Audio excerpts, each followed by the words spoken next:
Hello बच्चों, हम अभी तक developments before the Bohr model came into existence उसमें हम कुछ डेवलपमेंट्स पढ़ चुके हैं, जैसे कि जेम्स मैक्सवेल की जो थियोरी थी इलेक्ट्रोमैग्नेटिक थियोरी ऑफ लाइट, तो उसमें लाइट को हमने एज वेव अज्यूम किया and we made some calculations on that, वो हम सीख चुके हैं। उससे पहले मैंने तुम्हें बताया था कि Newton had already propose that light is made up of particles, small particles by the name of corpuscles. ठीक है, corpuscular theory of light by Newton. तो तुम देख चुके हो कि पार्टिकल भी एक बारी हम उसको बोल चुके हैं, है ना, और एक बारी हम कह रहे हैं उसको कि वो वेव भी है। तो जो कॉनंड्रम था, जो प्रॉब्लम लोगों को आ रही थी, वो ये थी कि कुछ फिनोमेना जो है वो पार्टिकल अज्यूम करने पे आ रहे थे, एज अ पार्टिकल अज्यूम करोगे तो तुम्हारे आ रहे थे, और कुछ जो फिनोमेना थे वो उसे वेव अज्यूम करने पे आ रहे थे। तो जैसे लिख सकते हो इसमें ऐसे हेडिंग डालो, डुअल नेचर ऑफ लाइट, इसमें डालो certain phenomena like reflection, refraction, photo electric effect and black body radiation. ये 4 फिनोमेना लिखने हैं। Certain phenomena like reflection, refraction, photoelectric effect and black body radiation could be explained by assuming particle nature of light, and certain others, example like or such as interference and diffraction could be explained only by assuming wave nature of light. That means light behaved both like wave and a particle. ठीक है जी। तो इसको जिसने propose किया था वो उनका नाम था मैक्स प्लैंक। तो लिखो, this theory of dual nature of light was proposed by Max Planck. ठीक है, वेयर ही अज्यूम्ड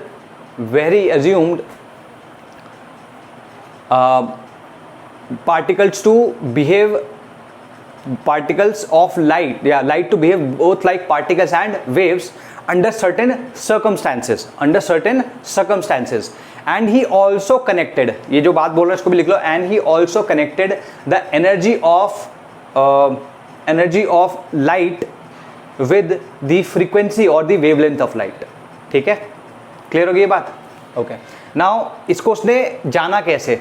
ठीक है, तो इसको जानने के लिए he explained a phenomena by the name of black body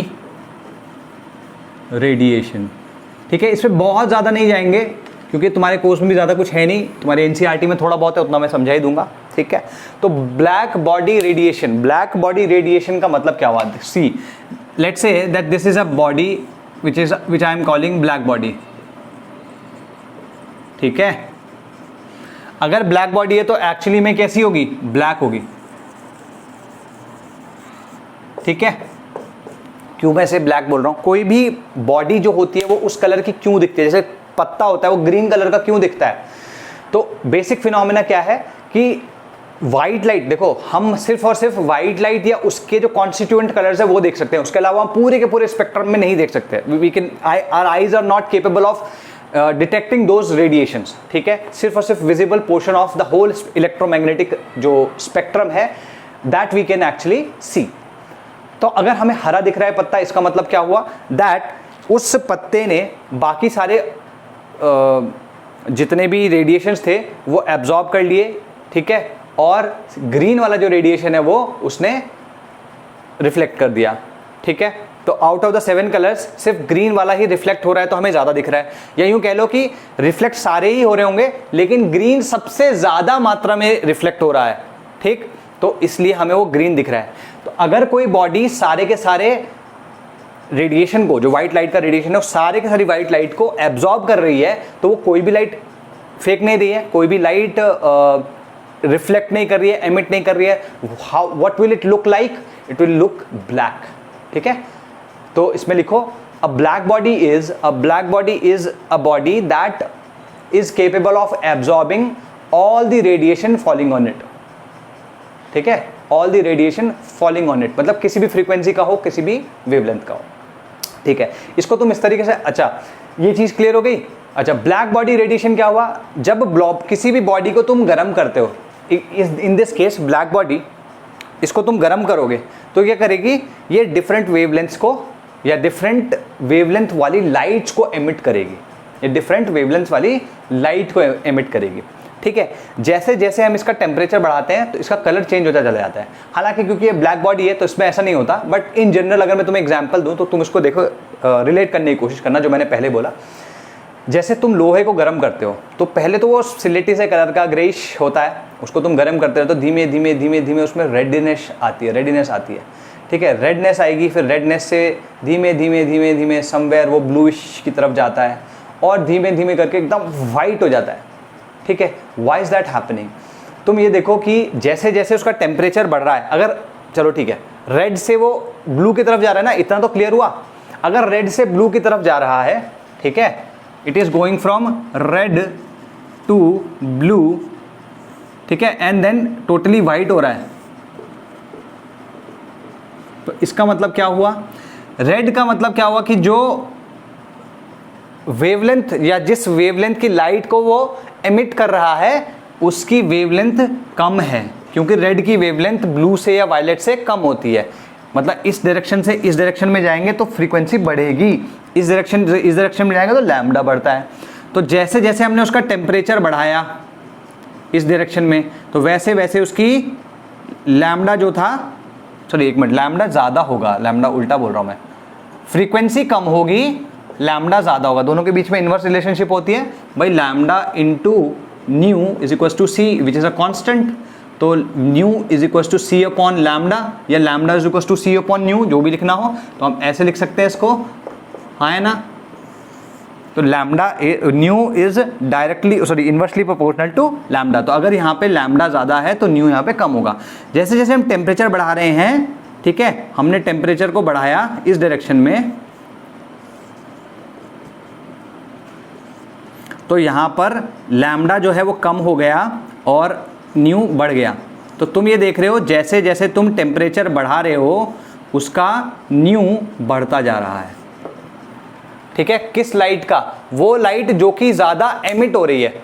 हालांकि एमिट तो सारी की सारी लाइट्स, मैंने क्या बोला था कि कोई भी ऑब्जेक्ट जिस कलर का होता है उस कलर का इसलिए दिख रहा होता है कि वो उस कलर की लाइट की इंटेंसिटी थोड़ी ज़्यादा होती है, वो लाइट वो थोड़ी ज़्यादा एमिट कर रहा होता है एज कम्पेयर टू अदर्स। तो बाकी कलर इतने दिखते नहीं हैं जितना वो कलर दिखता है। तो यहाँ पे अगर ये ब्लू दिख रहा है मतलब अब बाकी कलर्स तो शायद एमिट हो ही रहे होंगे, लेकिन ब्लू की इंटेंसिटी सबसे ज़्यादा है।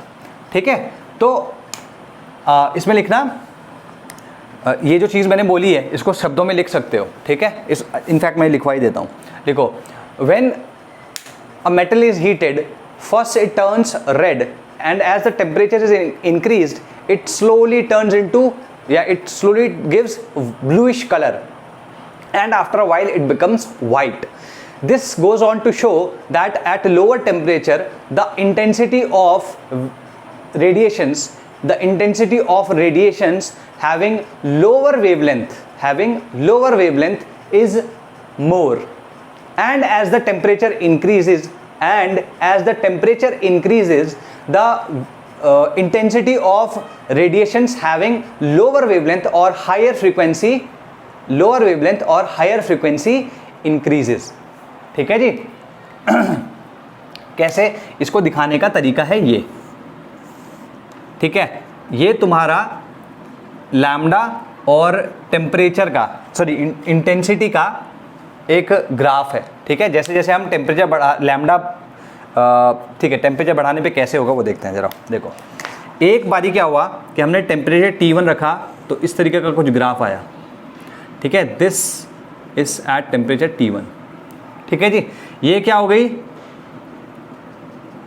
ये वो वेवलेंथ हो गई जिसके करस्पॉन्डिंग I जो है वो मैक्सिमम है फर्स्ट केस में, है ना। जब टेम्परेचर T1 है तो ये वेरिएशन हुआ, सारी की सारी वेवलेंथ्स निकल रही हैं, they are coming out of it, लेकिन एक पर्टिकुलर वेवलेंथ जिसकी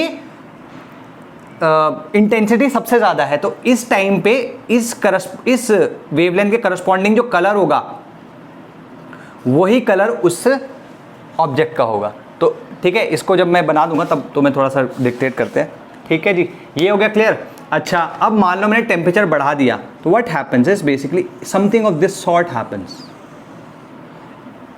तो इसमें क्या हुआ कि जैसे ही टेम्परेचर T2 किया तो यहां पर तुम देखोगे कि लैम्डा जो है वो घट गया है और जो आई मैक्स है वो बढ़ गया है। लैम्डा घटने का मतलब क्या हुआ, तो लैम्डा यूं कह लो lambda 1 is greater than lambda 2, that means nu 1 is less than nu 2, मतलब जो सेकंड वाली फ्रीक्वेंसी आई है वो ज़्यादा है। यहाँ पे तुम कह सकते हो T2 is greater then T1 और यहाँ पे तुम कह सकते हो I max 2 is greater than I max 1। ठीक है जी, तो तुम जो मैंने बोला वही चीज यहां पे भी ग्राफ में दिख रही है कि as the temperature increased the wavelength corresponding to maximum intensity decreased और the frequency related to maximum intensity increased. ठीक है, तो ये चीज लिख लो, as the temperature increases the wavelength corresponding to maximum intensity radiation, wavelength corresponding to maximum intensity radiation decreases and frequency related corresponding to maximum intensity increases। ठीक है, अब ये चीज तो क्लियर हो गई। अब देखो, अगर तुम मान लो ये जो ब्लैक बॉडी है, ये ब्लैक बॉडी कंटिन्यूअस रेडिएशन फेंक रही होती, मतलब ठीक है, basically if light were behaving like a wave, ठीक है, then there would not have been any difference in intensity, ठीक है, सबकी इंटेंसिटी सेम होती। तो लिखो, had light been acting as a wave, the intensity of all the radiations emitted by that body would have been the same in this case, मतलब अगर ऐसा होता light were behaving like a wave, तो ये एक straight line होती parallel to the x axis, the graph would have been a straight line parallel to the x axis. But since this is not happening, it was concluded by Max Planck that the radiation emitted by the black body or the body being heated was discontinuous।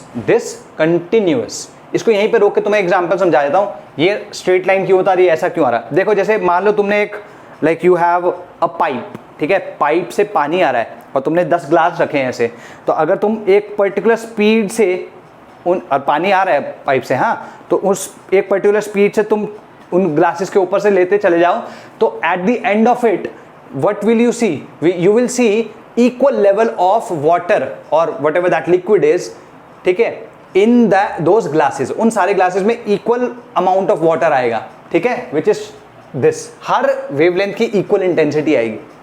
लेकिन अगर तुम्हें मैं थोड़ा थोड़ा करके पानी डालूं अपने हिसाब से, टाइम किसी में ज़्यादा किसी में कम, तो क्या होगा, जो ग्लासेस की हाइट होगी, ग्लासेस में पानी की हाइट होगी, वो क्या होगी, वो डिफरेंट होगी। तो किसी में ज़्यादा हो सकती है, किसी में कम होगी, ठीक है। तो that is the difference what I am trying to से।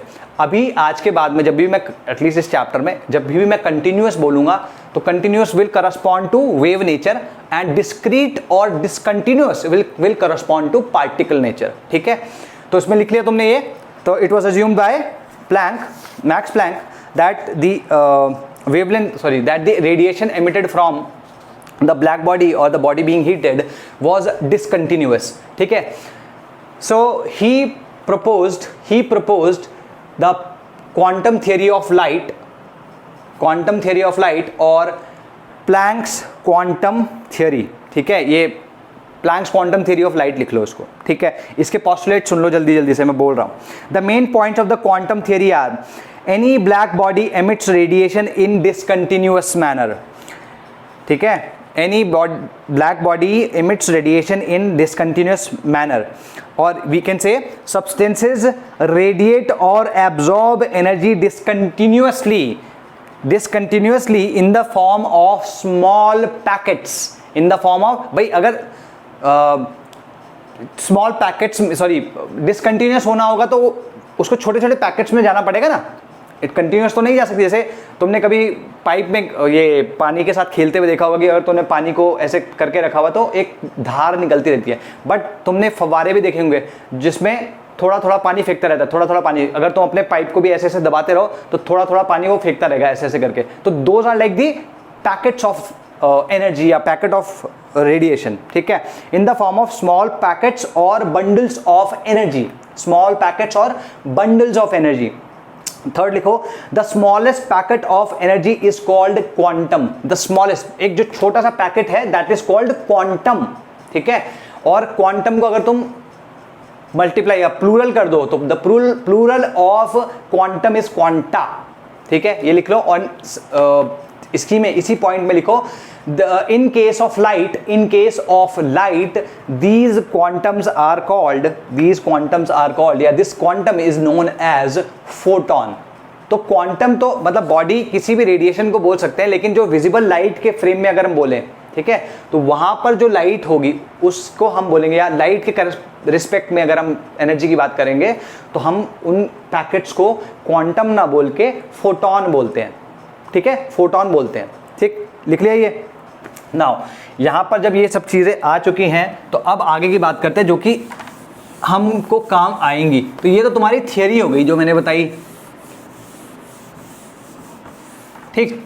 अब उसने क्या प्रपोज किया, उसने यहां पे पार्टिकल नेचर और वेव नेचर को कर दिया। उसने पार्टिकल बोला कि फोटोन है, और फोटोन की एनर्जी उसने बोला E, let E be the energy of the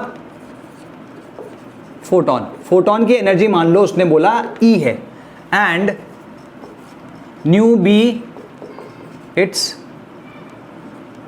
frequency and lambda be it's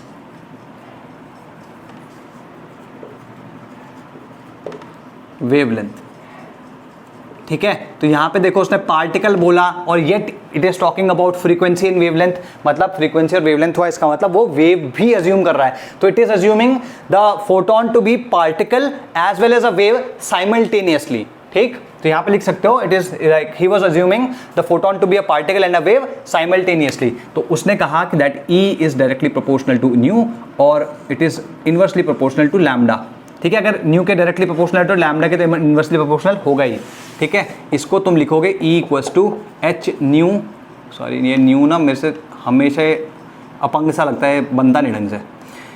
E equals to h c upon lambda, ये तुम देख ही चुके हो, since nu equals to c upon lambda, ठीक है जी। ये तुम्हें ध्यान रखना है, ये बेसिक है।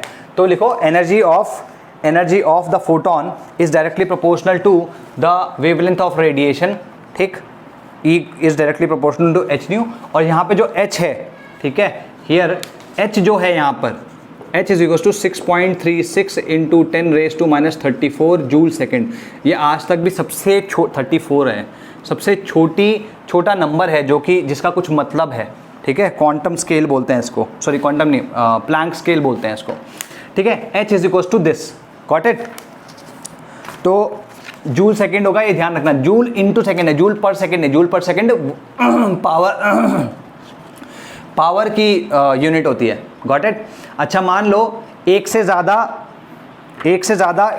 इलेक्ट्रॉन्स हो हमारे पास में, सॉरी एक से ज़्यादा कह रहा हूँ, एक से ज़्यादा फोटॉन्स हो, तो एनर्जी ऑफ वन फोटोन कितनी होती है भाई, अगर उसकी wavelength, sorry energy of one photon is equal to h nu, अगर उसकी फ्रीक्वेंसी न्यू है तो, और equal to h c upon lambda अगर उसकी फ्रीक्वेंसी लैम्डा है। तो एनर्जी ऑफ 2 फोटॉन्स कितनी होगी, 2 एच न्यू, 3 की कितनी होगी, 3 एच न्यू, n की कितनी होगी, n एच न्यू, या 2 h c upon lambda, 3 h c upon lambda, या n h c upon lambda. तो इससे हमें ये पता चल रहा है कि अगर हमारे पास एन फोटॉन्स है ऑफ फ्रीक्वेंसी न्यू और वेवलेंथ लैम्डा, तो उनकी total energy will be equal to n times the energy of one photon, n times the energy of one photon. Clear होगी बात? तो लिखो energy of n photons will be equal to n times the energy of one photon। ठीक है, तो लिखो इसके बाद लिखो, ठीक। और इसको इस तरीके से भी लिख सकते हो, एनर्जी, एक तो ये तरीका हो गया, दूसरा तरीका क्या होगा इसे देखने का कि भाई अगर कोई बॉडी एब्जॉर्ब कर रही है या एमिट कर रही है रेडिएशन, तो ऐसा तो नहीं है कि वो एक ही फोटोन एमिट करेगी या एब्जॉर्ब करेगी, it can emit n number, कितने भी कर सकती है। तो इसको लिखो एनर्जी एमिटेड और absorbed by any body will always be a whole number multiple of h nu or hc upon lambda, that is energy of one photon। ठीक है, whole number multiple of energy of one photon. तो ये तुम्हारा formula आ गया in general that ई, अगर मान लो बहुत सारे हैं पार्टिकल्स, बहुत सारे फोटॉन्स हैं, तो एन एच न्यू और n h c upon lambda. ठीक है जी, तो कहाँ थे हम? हाँ, ये और ये को कंफ्यूज मत करना भाई, ठीक। ये किसके लिए है? अगर तुम्हारे पास एक फोटॉन है तब के लिए है, सिंपल सी बात है। और अगर तुम्हारे पास n फोटॉन्स हैं तब तुम ये यूज करोगे, तो वन फोटॉन इसके ऊपर लिख लेना ऐसे, और इसमें लिख लेना n फोटॉन्स। तो कंफ्यूज मत होना कि सर आपने तो ये दोनों फॉर्मूले लगाए, मैं कौन सा लगाऊं? भाई n अगर 1 है तो ऊपर वाला, या सिंपल इसी को याद रखो, जब n = 1 है तो ये और ये सेम ही हो जाएंगे, नहीं? ठीक है जी, okay. Now write this point, and this is the like quantisation of energy जो हम बात करते आए हैं, उसके बारे में एक कंप्लीट या बोनाफाइड स्टेप लिया गया या प्रूफ दिया गया कि यही प्रूफ है ना कि देखो, जब किसी एनर्जी की, किसी भी क्वांटिटी की वैल्यू रेस्ट्रिक्टेड हो गई, कंटिन्यूअस तो नहीं है ना, ये एक पर्टिकुलर वैल्यू का मल्टीपल है, तो इसका मतलब क्या हुआ? The values that particular quantity can take are fixed, they are discrete, they are discontinuous, they are a multiple of a particular energy, that means they are quantized। तो in this case energy is quantized। तो लिखो the restriction of energy to discrete or discontinuous values is known as quantization of energy. तो ये चीज पूछी जा सकती है तुम्हारे स्कूल में, what is quantization of energy. तो इस डेफिनेशन को पक्के से लिख लेना, ठीक है। Now let's do some questions, ठीक। क्वेश्चन कैसे कैसे करेंगे? सिंपल छोटे छोटे प्यारे प्यारे से नन्हे मुन्ने से क्वेश्चन करेंगे, ठीक। अब देखो, ऐसा है, उसने बोला कि वेवलेंथ है हमारे पास 3000 एंगस्ट्रॉम की, ठीक है। ये लैम्डा उसने दे दिया हमको, उसने बोला हमें ई कैलकुलेट करके बताओ। तो ई क्या होता है? E equal to h c upon lambda होता है। एच क्या हो गया? 6.36 माइनस 34 इंटू 3 इंटू 10⁻⁸ ये सी होता है। और लैम्डा कितना हो गया? 3000 इंटू 10⁻⁻10। अगर कभी भी एंगस्ट्रॉम में दिया हो तो सीधे सीधे तुम इसको 3 इंटू 10⁻7 लिख सकते थे, हालांकि मैंने नहीं लिखा, ठीक। ये कितना हो जाएगा? -24। इसमें ये ऐड कर दो तो कितना हो जाएगा? -16, ठीक है। तो इससे अगर मतलब कुल मिला के ये आएगा, 3 से 3 कर गया, ये 1000 आ गया, तो ये कुल मिला के ये आ जाएगा 6.36 into 10⁻⁻19 joule, which is a very small amount of energy. तो यूजुअली हम इसको ऐसे एक्सप्रेस नहीं करते, हम इसको इलेक्ट्रॉन वोल्ट में एक्सप्रेस करेंगे।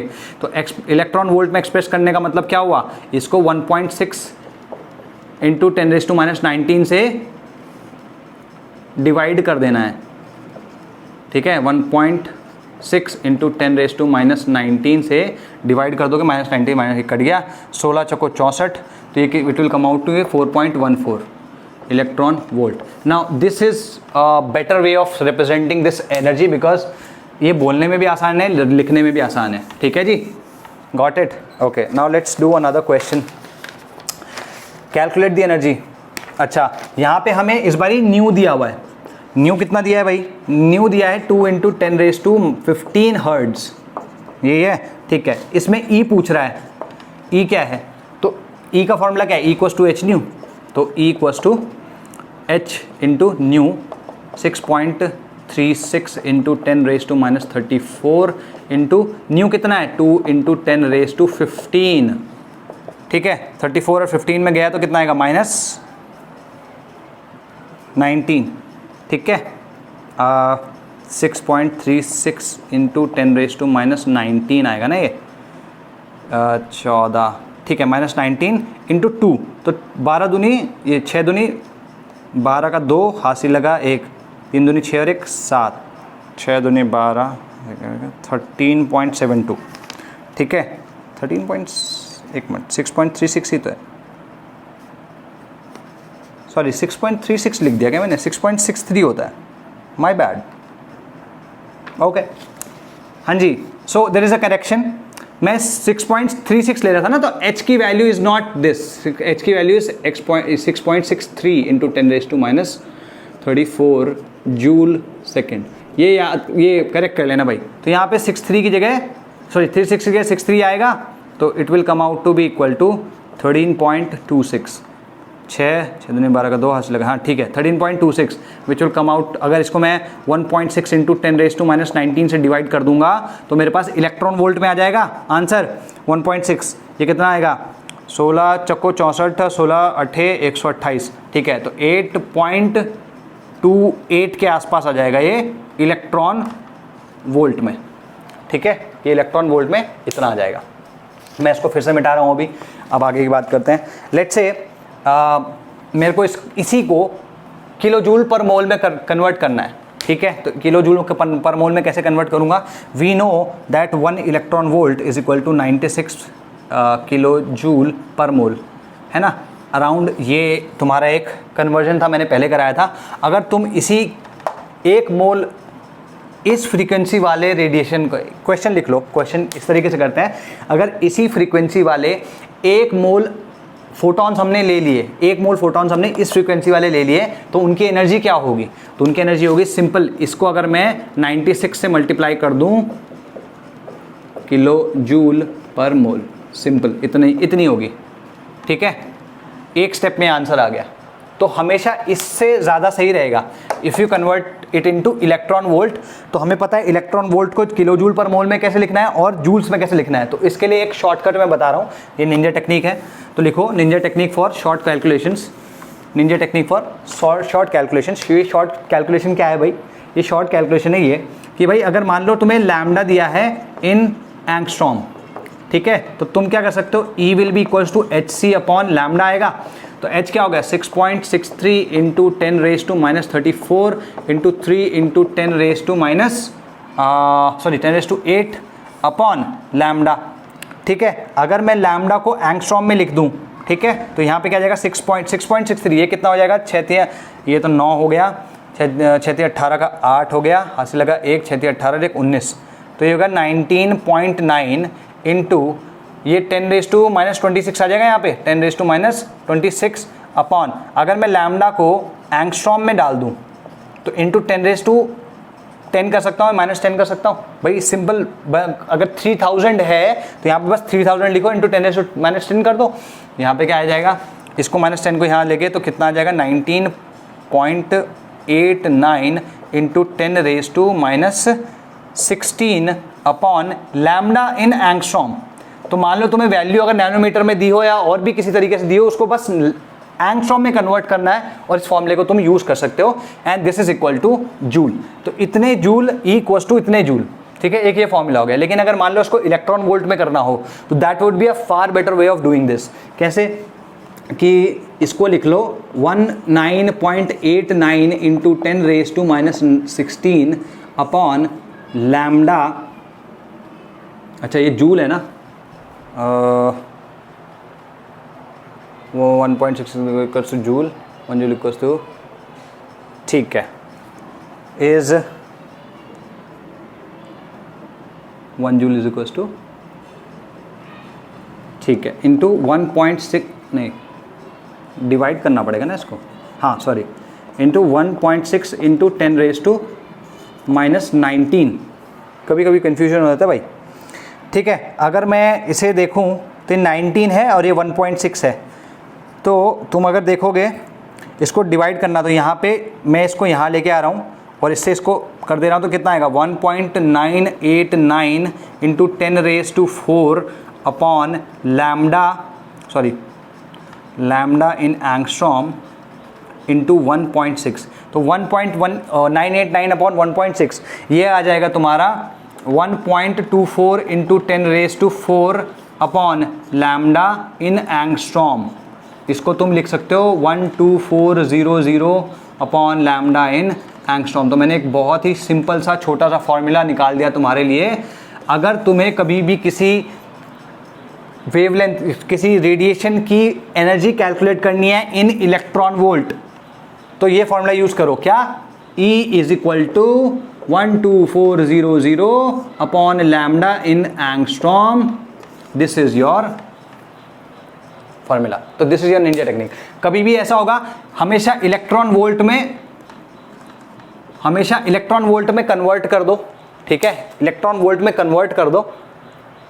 ठीक, और क्या करना है उसके बाद? इलेक्ट्रॉन वोल्ट में कन्वर्ट करने के बाद you can use it to convert it into kilo joule per mole और जूल्स।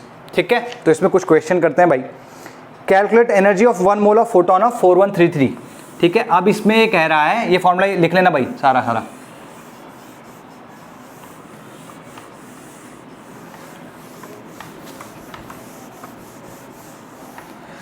ये भाई साहब कह रहे हैं अब हमसे कि एक रेडिएशन है जिसका 1 मोल है हमारे पास, और उसकी लैम्डा कितना है हमारे पास? 4133 एंगस्ट्रॉम। ठीक है, तो ये कह रहा है कि इस रेडिएशन की 1 मोल फोटॉन्स की एनर्जी कितनी होगी।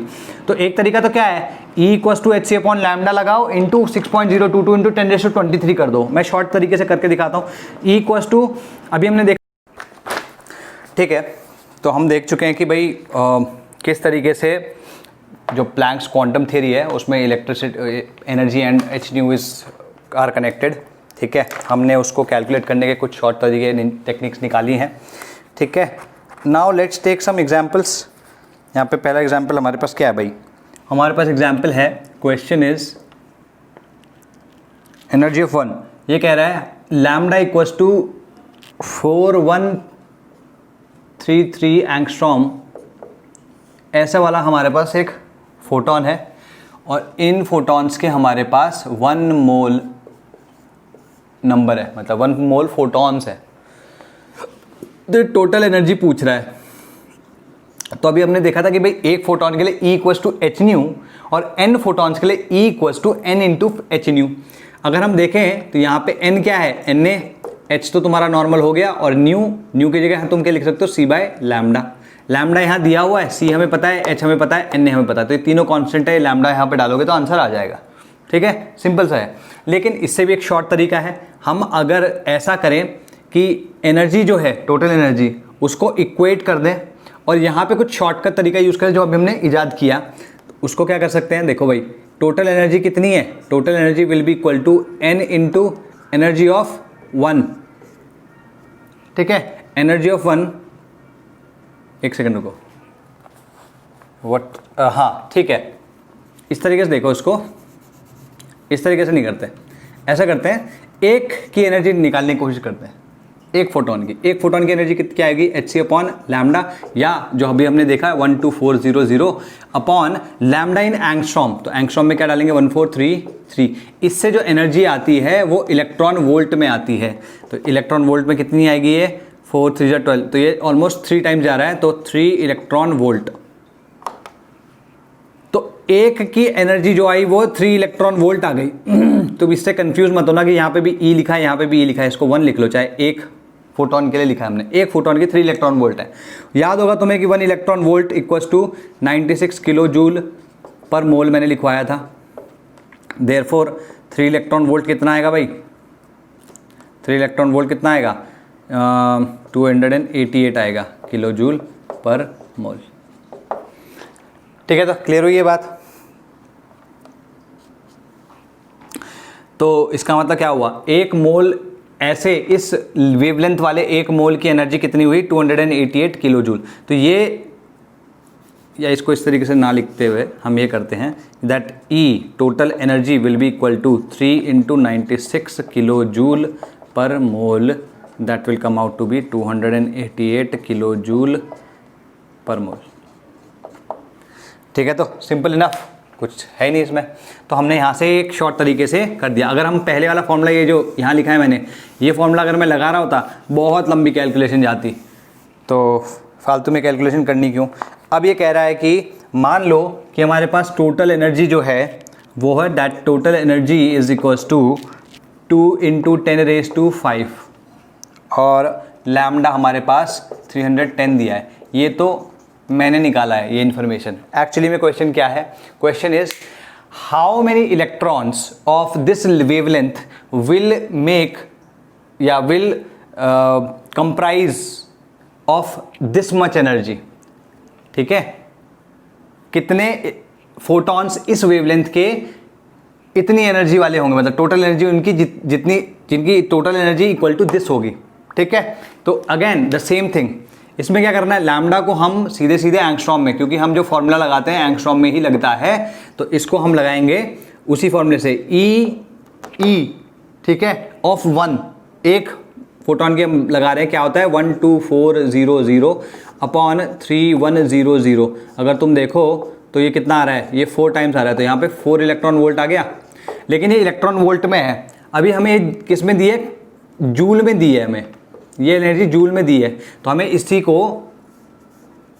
1.6 × 10⁻⁻19 से मल्टीप्लाई करना पड़ेगा to convert it into joules.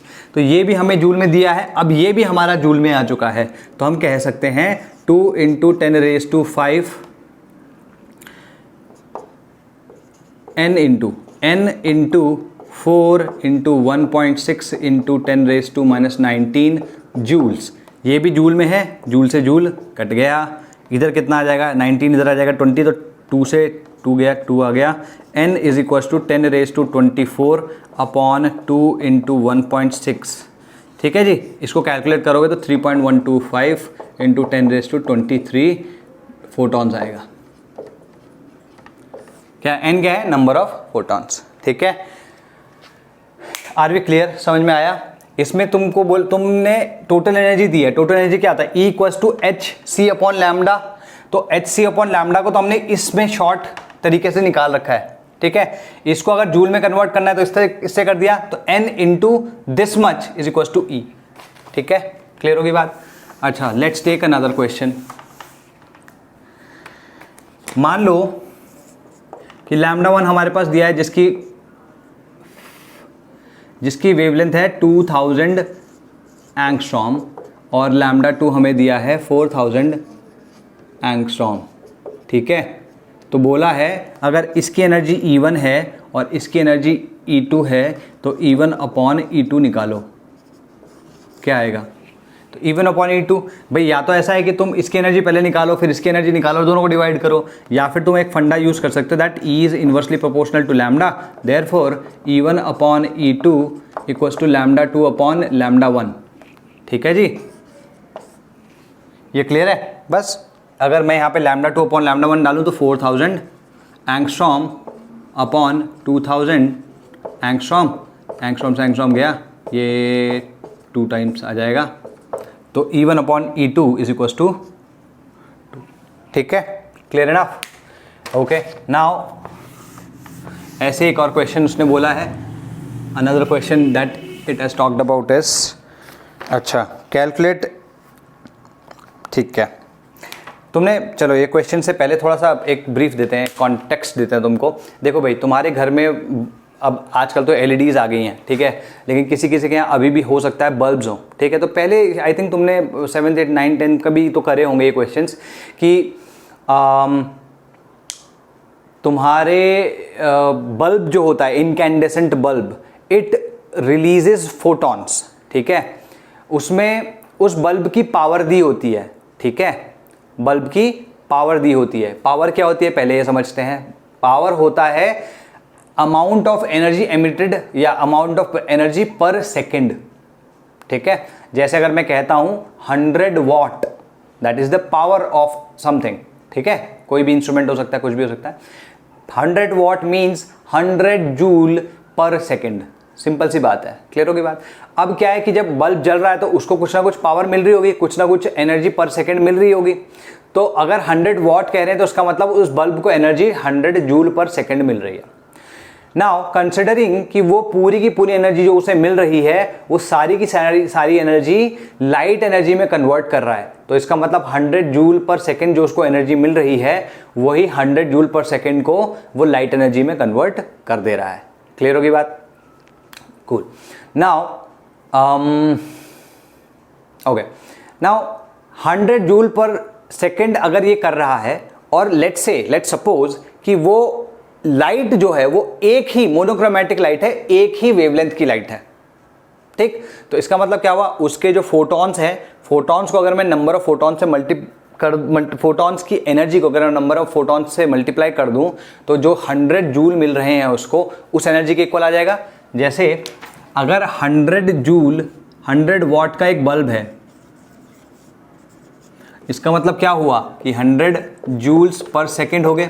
अब ये एनर्जी कहां से किस फॉर्म में एमिट कर रहा है, in the form of light, ठीक। और लाइट किस वेवलेंथ की है, लेट्स से लैम्डा की, ठीक है, हमें नहीं पता कि क्या वेवलेंथ है, लेट्स से लैम्डा की है, ठीक।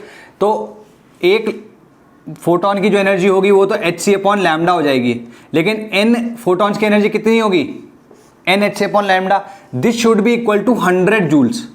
Why this should be equal to 100 joule, क्योंकि एक फोटोन मतलब इस एनर्जी वाले कितने फोटॉन्स को अगर हम साथ रखें टोटल एनर्जी एमिटेड इसके इक्वल आ जाए, यही तो हम बात कर रहे हैं। तो this will be equal to this.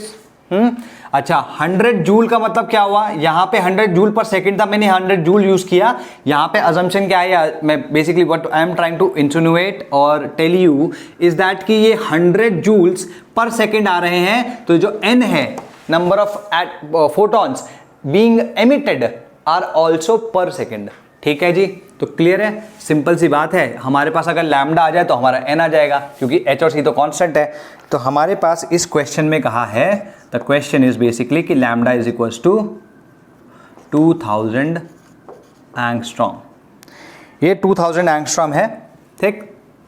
तो बस अब इस फॉर्मूले में डाल दो, 100 joule is equals to n हमें नहीं पता, hc/λ को मैं अगेन 12400 अपॉन 2000 लिख सकता हूँ, लेकिन ये तो इलेक्ट्रॉन वोल्ट में, इसको जूल में कन्वर्ट करने के लिए हमें क्या करना पड़ेगा, इससे मल्टीप्लाई करना पड़ेगा जूल, जूल से जूल गया, ठीक है। यहाँ 10⁻21 आ जाएगा ये, क्योंकि इसको इधर ले आएंगे, यहाँ कितना आ जाएगा ये 2000 में 6.2 आ जाएगा, तो 6.2 इंटू 1.6 इंटू n आ जाएगा।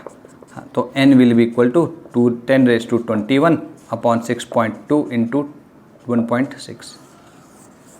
This is what you will have, ठीक है। तो हम ये कर सकते हैं।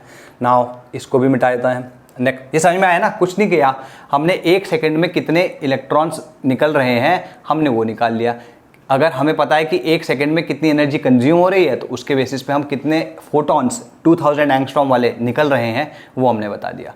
अब मान लो इसी में मैं कहता, अभी तो हमने अज्यूम क्या किया था कि जितनी एनर्जी बल्ब को मिल रही है वो उतनी की उतनी एनर्जी कन्वर्ट कर दे रहा है लाइट एनर्जी में, मतलब उसकी एफिशिएंसी 100% है। लेट्स से मेरे को क्वेश्चन दिया जाता है कि 50% एफिशिएंसी है, 100% नहीं है, तो इसका मतलब क्या हुआ कि 100 जूल जो मिले उसको पर सेकंड या 100 वॉट जो उसको पावर मिल रही है वो पूरी की पूरी लाइट एनर्जी में कन्वर्ट नहीं कर रहा है उस पावर को, कुछ पावर उसकी वेस्ट हो रही है इन हीट एनर्जी और समथिंग एल्स। तो तुम क्या करोगे, you will calculate 50% of this and then put it over here, मतलब जो 50% एनर्जी वो लाइट में कन्वर्ट कर रहा है वही इसके इक्वल आएगी, ठीक है। तो हम instead of this we will write it as 50 joules, क्योंकि अब इसका 50% क्या हुआ, 50/100 इंटू 100 कितना हुआ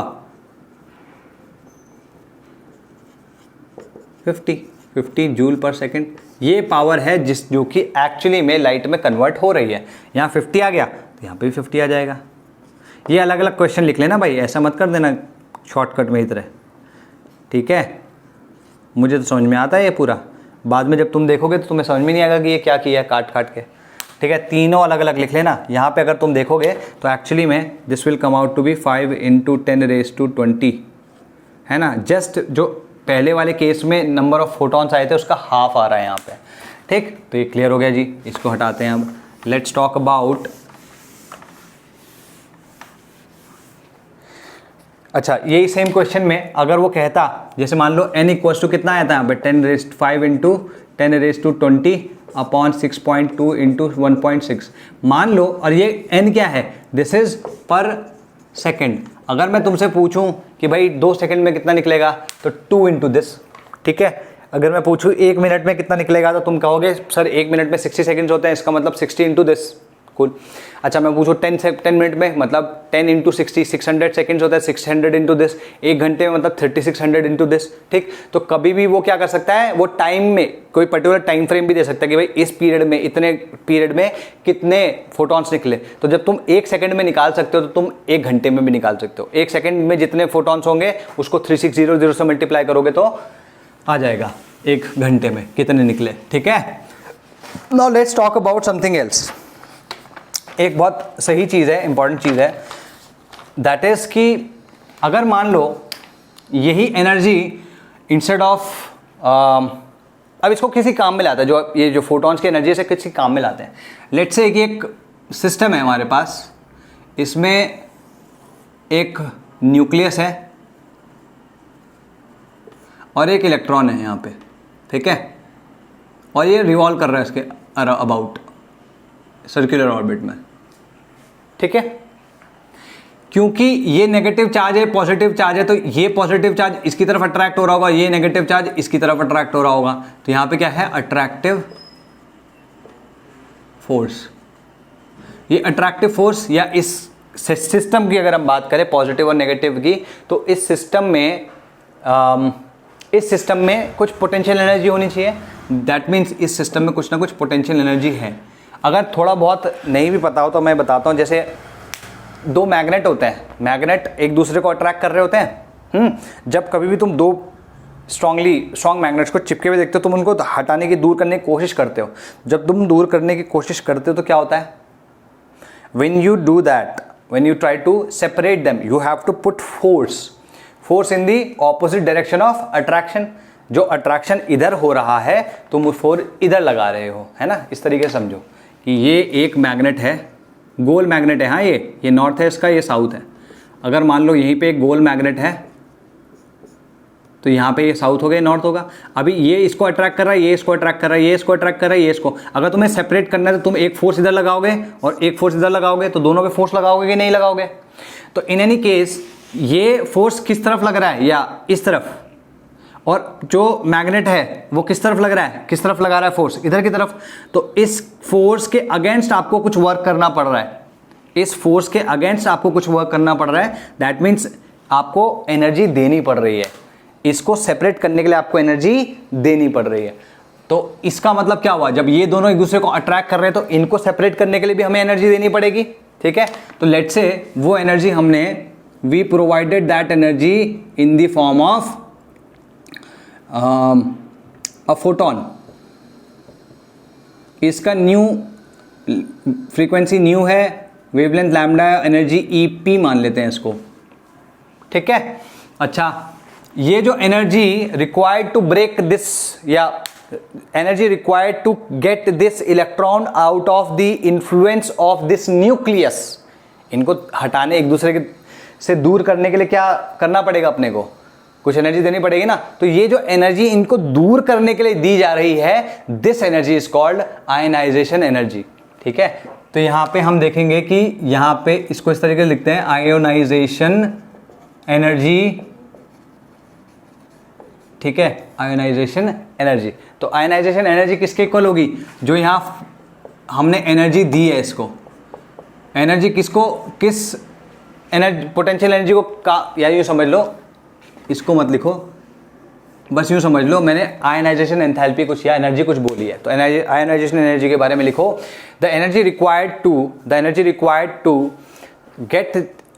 gate the electron away from the influence of the nucleus, away from the influence of the nucleus is called ionization energy। तो ये ionization energy मान लो I के इक्वल है, ठीक है। और जो हमने EP है, EP एनर्जी किसकी है? फोटोन की। और फोटोन की एनर्जी किस पे डिपेंड करती है? उसकी वेवलेंथ या फ्रीक्वेंसी पे, है ना।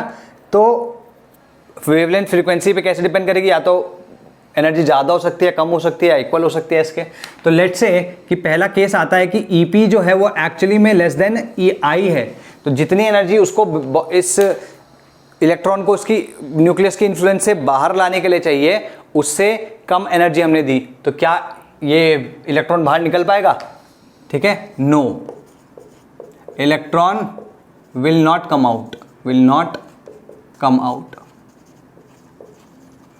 ठीक है, इस कम आउट को हम लिख सकते हैं नो आयोनाइजेशन। अभी समझ में आया क्या मतलब हुआ है आयोनाइजेशन एनर्जी का? No ionization. भाई अगर मान लो Na है ना, Na को अगर मैं Na प्लस प्लस इलेक्ट्रॉन, मतलब इसका एक इलेक्ट्रॉन मैंने निकाल दिया, तो यहां क्या बन गया? ये कैटायन बन गया ना, सिंपल सी बात है, आयन बन गया। तो इसको आयन बनाने के लिए जो एनर्जी चाहिए है वो आयनाइजेशन एनर्जी है। ठीक है, तो आयोनाइजेशन एनर्जी इस आयन के बेसिस पे आई है। Got it? ठीक है, तो नो आयोनाइजेशन। अगर मान लो EP is equal to I है, मतलब उतनी एनर्जी ही दी गई है जितनी एनर्जी एक्चुअली में वहां पर रिक्वायर्ड थी टू ब्रेक दिस बॉन्ड और this getting this electron out of the influence of this nucleus. जितनी एनर्जी रिक्वायर्ड थी उतनी एनर्जी हमने दी। तो यहां पे क्या होगा? आयोनाइजेशन, या यूं कह लो जस्ट आयोनाइजेशन, जस्ट आयोनाइजेशन। ठीक है, जस्ट आयोनाइजेशन और कुछ नहीं। ठीक, जस्ट आयोनाइजेशन हुआ है, ये एकदम बस टूट जाएगा और कुछ नहीं, इसकी इन्फ्लुएंस से बाहर आ जाएगा, बस नथिंग एल्स। अगर मान लो E is greater then I, मतलब हमने जो एनर्जी प्रोवाइड करी है वो एक्चुअली में ज़्यादा है उस एनर्जी से जो कि उस बॉन्ड को या इस इलेक्ट्रॉन को उसके इन्फ्लुएंस से बाहर निकालने के लिए काम आएगी। तो EP अगर I से बड़ी है तो क्या होगा? आयोनाइजेशन होगा, एंड रिमेनिंग एनर्जी जो होगी will convert into kinetic energy. ये काइनेटिक एनर्जी जितने भी पार्टिकल्स बनेंगे उनके बीच में डिवाइड हो जाएगी। ठीक, तो ये क्लियर हुआ पहली बात। अगर हम ध्यान से देखें तो EP इक्वल्स टू क्या होगा? EP will be equal to H nu और HC अपॉन लैम्डा। क्लियर होगी बात? जो भी हम इसको न्यू प्रोवाइड करेंगे या लैम्डा प्रोवाइड करेंगे उसके बेसिस पे EP निकल जाएगा। ठीक है, EP अगर मान लो हमने कोई न्यू 1 प्रोवाइड किया है और EP1 आया, लेट से EP1 is less then I, तो हमारा जो ये न्यू है this will not be able to ionize this atom. ठीक है, अगर मान लो न्यू 2 है जिसमें जस्ट ये EP जो है वो इक्वल आ रहा है, तो क्या हो जाएगा? That nu will be able to cause ionization, और उससे ज़्यादा कोई भी फ्रीक्वेंसी होगी तो उसकी एनर्जी EP की एनर्जी, उसकी एनर्जी जो होगी वो इससे ज़्यादा हो जाएगी। 3 केसेस में, अलग अलग केसेस में देख लो। अगर मैं कहूँ that EP is equal to H nu, तो इस केस में क्या हो जाएगा? क्योंकि EP I से, या ऐसा करते हैं, चलो छोड़ो इसको, छोड़ो इसको, इस तरीके से समझते हैं, ये लंबा हो जाएगा। लेट्स से कि ये वाला केस है, तो EP is equal to I। ठीक है, ये वाला केस लेते हैं, मतलब हम वो फ्रीक्वेंसी ले रहे हैं जिसमें ये जस्ट टूट जाएगा या आयनाइजेशन हो जाएगा, है ना, जिसमें जस्ट आयनाइजेशन हो जाएगा। Got it? तो that means H nu minimum, मतलब इतनी तो एनर्जी होनी ही चाहिए कि ये आयनाइजेशन कर दे। तो nu minimum, H nu minimum will be equal to I। तो न्यू मिनिमम क्या आ जाएगा? I upon H।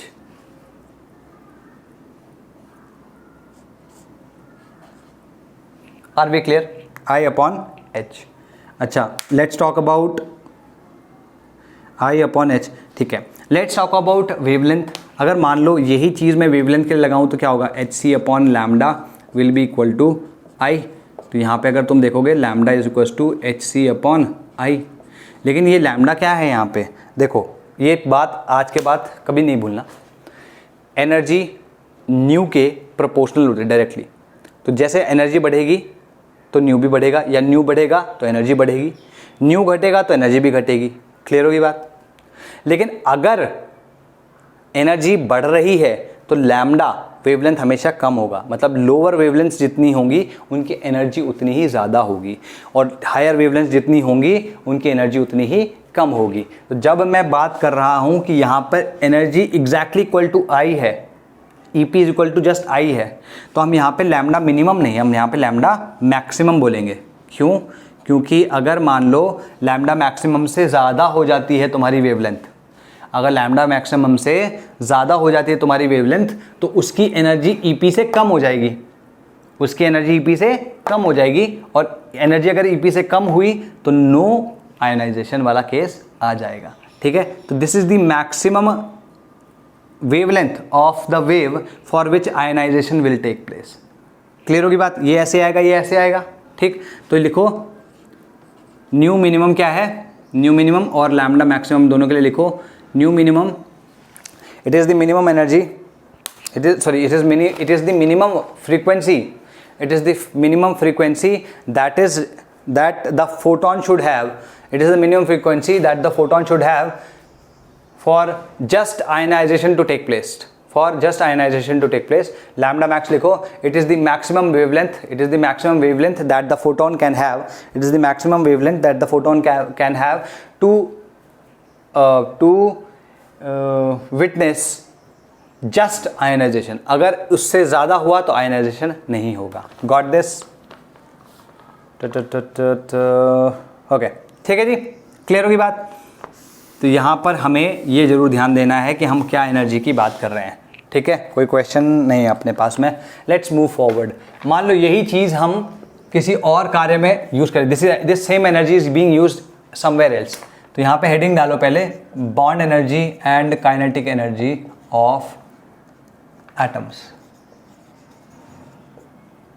ये क्या है केस कि देखो यहाँ पे तो हमने क्या किया कि एक एटम का इलेक्ट्रॉन निकाल दिया, आयनाइज कर दिया, उस एटम को आयन बना दिया।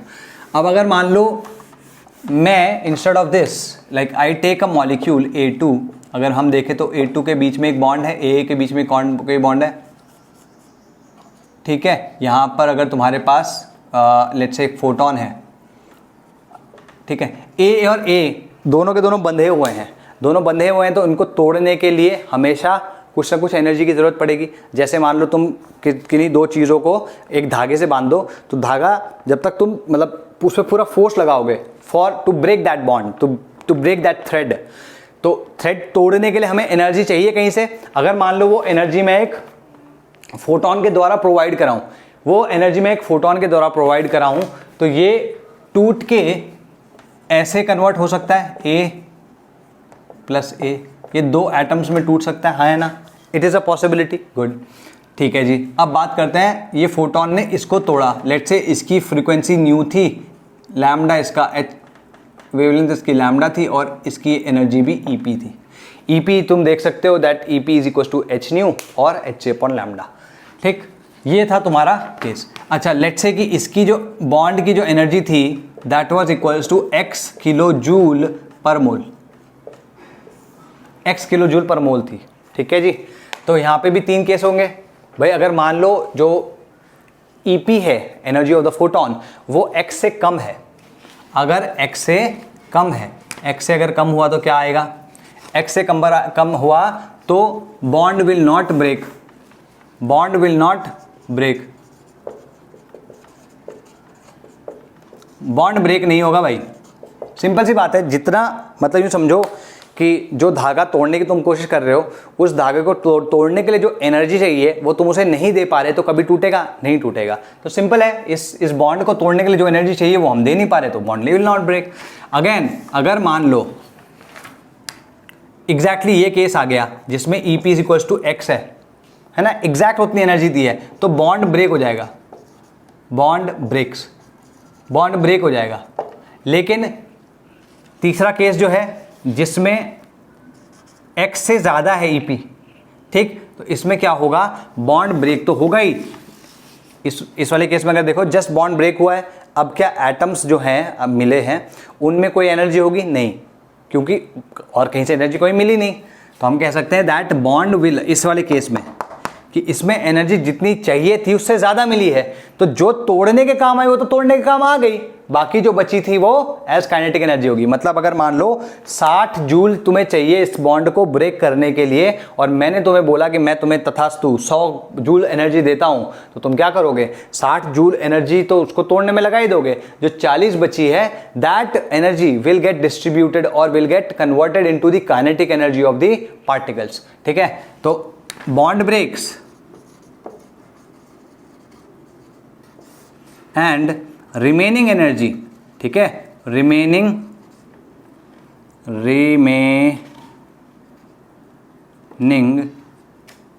एनर्जी क्या हुई? EP minus x into kinetic energy. ठीक है, काइनेटिक एनर्जी में चेंज हो जाएगी, तो हम ये कह सकते हैं that kinetic energy will be equal to EP minus x. अगर मैं पर पार्टिकल बोल दूं, ठीक है, तो पर पार्टिकल अज्यूमिंग कि दोनों का वेट इक्वल है ना, क्योंकि यहाँ पे तो इक्वली दिखा रहा है, तो यहाँ पे क्या आ जाएगा? EP minus x upon 2। ये पर पार्टिकल है, क्योंकि 2 पार्टिकल है इसलिए 2 हो गया, 3 पार्टिकल तो बाय 3 कर देते। ठीक है, अच्छा जी, अगर मैं बोलूँ कि परसेंटेज ऑफ काइनेटिक एनर्जी या percentage of total energy converted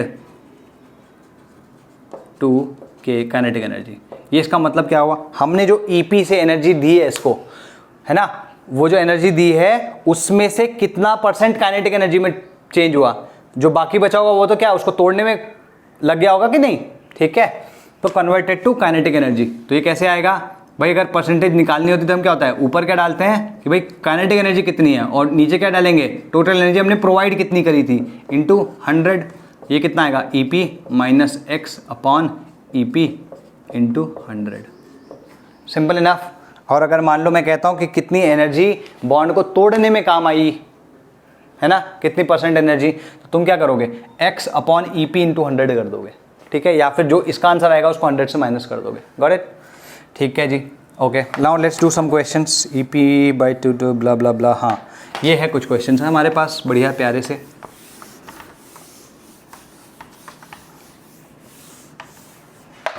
ये क्वेश्चन कह रहा है कि हमारे पास जो बॉन्ड एनर्जी दी गई है that is 384 kilo joule.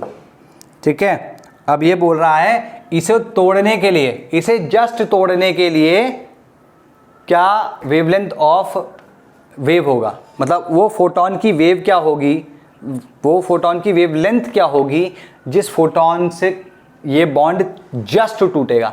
Just टूटने का मतलब क्या है? EP is equal to x. ये सबसे पहले इंपॉर्टेंट चीज है। ये कितना दिया है? ये एक्स है, हो गया तुम्हारा, किलोजूल पर मोल है, ये तुम्हारा एक्स हो गया। ठीक है, EP is equal to x आ रहा है, EP is equal to x. Got it? Okay, अब EP कैसे निकालोगे? EP हमें पता है EP is equal to HC upon lambda, जिसको हम लिख सकते हैं 12400। अच्छा, ये जूल्स में निकाल रहे हैं हम यहाँ पे, या किलो जूल्स में निकाल रहे होंगे, तो यहाँ पे जो एनर्जी आती है लैम्डा इन एंगस्ट्रॉम, ये तो तुम्हारी इलेक्ट्रॉन वोल्ट में आती है। अगर मैं इसे 96 किलो जूल पर मोल से मल्टीप्लाई कर दूं, तो अब जो एनर्जी आएगी इन फोटॉन्स की इन किलो जूल पर मोल, वो इतनी आएगी। हाँ है ना? इसको तुम इसके इक्वल रख सकते हो, क्योंकि ये तो किलो जूल पर मोल में दिया है ना, किलो जूल, हाँ ये किलो जूल पर मोल में दिया है। तो देयरफॉर 384, भाई ये वाला तो ये इधर आ गया, इक्वल्स टू EP कितना है? इसके इक्वल 12400। अभी लैम्डा एंगस्ट्रॉम हमें नहीं पता कि कितना है, ठीक है, इंटू 96 किलो जूल पर मोल। तो अगर यहाँ पे देखें तो 384 किलो जूल पर मोल ये भी है, तो यहाँ तो ये कट गया। अगर देखो ये कितना आएगा, 96 से डिवाइड करो, ये क्या आएगा 12400 अपॉन लैम्डा एंगस्ट्रॉम। ठीक है, अगर तुम इसको ऊपर ले जाओ, इसको नीचे ले जाओ, तो क्या जाएगा, या यूँ समझ लो, इसको काट लेते हैं यहाँ पे 3100 आ गया, 3100। तो एंगस्ट्रॉम में, सॉरी एंगस्ट्रॉम कह रहा हूँ, lambda in angstrom will be 3100 angstrom. Are we clear? ये तुम्हारा लैम्डा आ गया, सिंपल इनफ। हमने क्या कहा, जस्ट बॉन्ड ब्रेक हो रहा है मतलब EP = x है, इतना क्लियर है। या हम कह सकते हैं इसमें मैक्सिमम वेवलेंथ निकालनी है हमको। कैसे? ये वो वेवलेंथ है जिस पे ये जस्ट टूटेगा। अगर मैं इससे ज़्यादा वेवलेंथ कर दूं तो क्या टूटेगा? नहीं टूटेगा। तो तुम कह सकते हो कि अगर lambda is greater than lambda max, no bond does not break, है ना, बॉन्ड ब्रेक नहीं होता। और lambda is less than lambda max तो bond breaks, bond does not break and bond breaks. Clear होगी बात? सिंपल इनफ, ठीक है जी। तो लैम्डा इज इक्वल टू 3100। ये एक्चुअली में अगर देखें तो दिस इज लैम्डा मैक्स। ये हमने पिछले उसमें भी देखा कि जस्ट ब्रेकिंग हो जाए, जस्ट डिसोसिएशन हो जाए बॉन्ड का। जस्ट डिसोसिएशन के लिए एक मैक्सिमम लैम्डा होगा, उससे ज़्यादा अगर लैम्डा हुआ तो टोटल एनर्जी जो उस बॉन्ड को ब्रेक करने के लिए चाहिए उतनी नहीं मिलेगी, बिकॉज EP विल डिक्रीज। और अगर EP डिक्रीज हो गए तो ये बॉन्ड ब्रेक नहीं होगा। तो this is the lambda max. Got it? ठीक है जी। अच्छा, अब बात करते हैं, इसको छोड़ो। मान लो सेम क्वेश्चन में ही मैंने बोला कि लैम्डा जो दिया है मैंने दैट इज 2480 एंगस्ट्रॉम। ये लैम्डा जो मैंने दिया है वो 2480 एंगस्ट्रॉम है। ठीक है जी। अब वो कह रहा है कि जो काइनेटिक एनर्जी है, यही पूछा ना उसने, क्या पूछा है भाई? अच्छा सॉरी, इसने बोला है percentage of energy changed to kinetic energy. Kinetic energy में कितना % चेंज हुआ इसका। अब तुम ध्यान से देखो कि हमारी लैम्डा मैक्स कितना आया था, 3100 आया था। ये कितना है, 2480। लैम्डा मैक्सिमम से कम है ना, इसका मतलब इसकी एनर्जी ज़्यादा होगी पहले वाले से। और पहले वाले में जस्ट डिसोसिएशन हो रहा था, इस वाले में केस में क्या होगा, डिसोसिएशन होगा और काइनेटिक एनर्जी भी इम्पार्ट की जाएगी। Clear enough? Got it. तो क्या होगा, EP - x upon EP into 100। This is the percentage. हमको निकालना क्या है, हमको ये निकालना है। अब इसमें x हमारे सामने दिया हुआ है, EP हमें निकालना है। EP इक्वल्स टू कितना आएगा, और EP किलो जूल में निकालना है। EP किलो जूल पर मोल, क्योंकि ये तो किलो जूल पर मोल में दिया है ना, इसको EP को किलो जूल पर मोल में निकालना है। तो पहले इलेक्ट्रॉन वोल्ट में निकालो, 12400 अपॉन कितना आएगा, 2480। तो अगर तुम देखो तो कितना आ रहा है, 248 12, तो ठीक है, तो ये 5 टाइम्स आएगा। अब क्योंकि ये तो इलेक्ट्रॉन वोल्ट में है, हमें से किलो जूल पर मोल में कन्वर्ट कर लेते हैं 96 से मल्टीप्लाई करके। तो कितना आ जाएगा, 480 किलो जूल पर मोल। तो इसको इस फॉर्मूले में डाल दो, percentage equals to 480 - 384 upon 480 into 100। तो अगर तुम ध्यान से देखो, ये माइनस ये आता है 96, और 96 और ये कितना आ जाएगा, 5, यहाँ आ जाएगा 20%। तो 20% of the energy provided by the photon has been converted into the kinetic energy of the particles. On the same line we can say that 80% of the energy was utilized to break this bond. ठीक, तो these are some of the uses of these photon and all energies. ऐसे बहुत सारे question आए, कुछ JEE में भी आए हैं, स्कूल में आ सकते हैं। ऐसे छोटे छोटे क्वेश्चन, बहुत ही सिंपल क्वेश्चन थे, ये आ सकते हैं। ये शॉर्टकट तुम यूज़ कर सकते हो, टेक्निक जो मैंने बताई। और बस ये प्रिटी मच दिस मच, और pretty much this only, not pretty much this much, ये क्या होता है, प्रिटी मच दिस ओनली। और इसके बाद हम फोटो इलेक्ट्रिक इफेक्ट देखेंगे एंड देन बोर्स मॉडल। चलो जी, बाय बाय बाय।